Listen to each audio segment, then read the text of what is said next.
my friends, it's questions time. And we have a lot of questions that we've received from all over the place. And so let's get going here. So I don't think, I think the kind of transition from 3D to 5D is a much longer term, much longer, like 4 or 5 years, something like that. And that is a byproduct of waves of energy that are coming out of the center of the galaxy and affecting the sun and energetic changes from the sun. I've been having discussions with friends that it's not global warming, but with August being the second hottest month on record since 1880, except for 2016, I'd like to understand how this how this fits in with the global cooling. Okay. The real headline in the summers in 2021 was the hottest record in contiguous U.S. is what NOAA says. Now, what I'm looking at here and what you should follow if you're interested in these kinds of things is Tony Heller, realclimatescience.com. And Tony Heller is a really bright guy. He's really very accomplished in many, many different areas. And this is from back from 1895 up to 2021. Or 2022, 21. And so starting way back in the late 1800s, it goes like this, and it goes down, and then it goes, and it peaks in 1936, which is the Dust Bowl, which is the huge period, the year that was so hot. And then it drops down, and it peaks again, and here it comes. And this is where we are.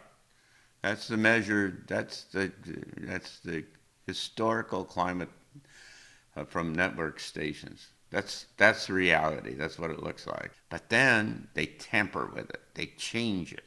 He's done a nice little graph that says, so there's here's what it was measured at. Here's how they've adjusted it and tampered with the information to make it look.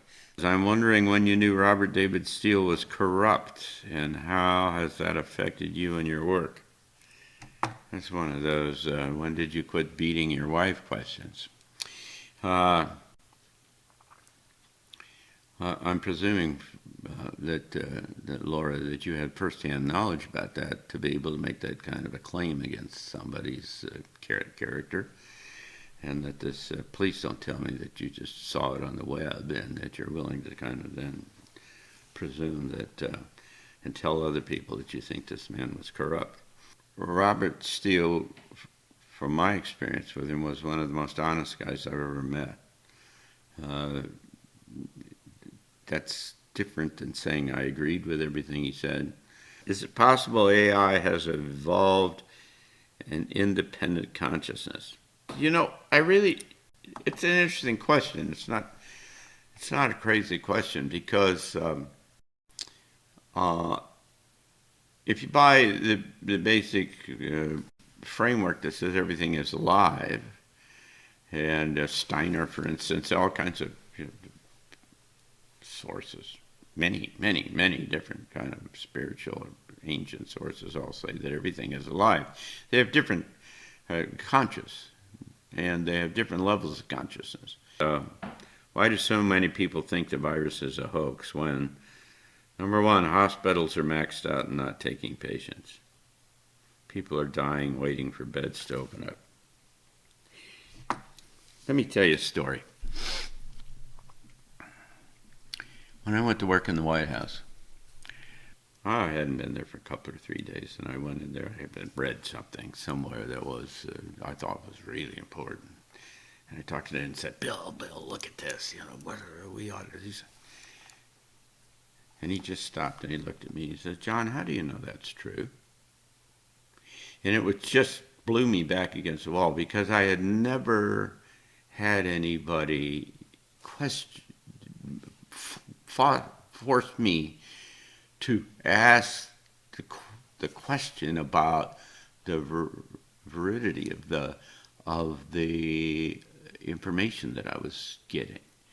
There was an assumption that I kind of had made, is that the mechanisms, the newspapers, the media, the things that were generating and providing the information, that there was a level of credibility that was kind of intrinsic to all of that. And what I've found out in spades since then is that Everybody's trying to manipulate it all. So I ask you, how do you know this is true?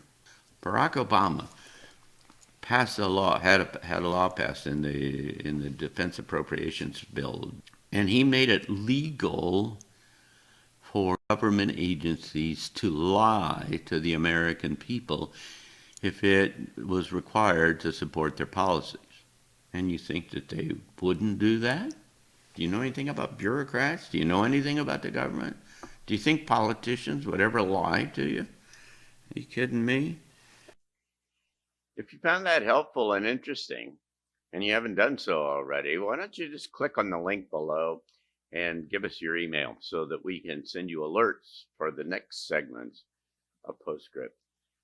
We'd love to be able to tell you beforehand when things are coming downstream so you don't have to go look for them. And this is the best way to do that. We assure you that we won't share your information with anyone else. Thanks.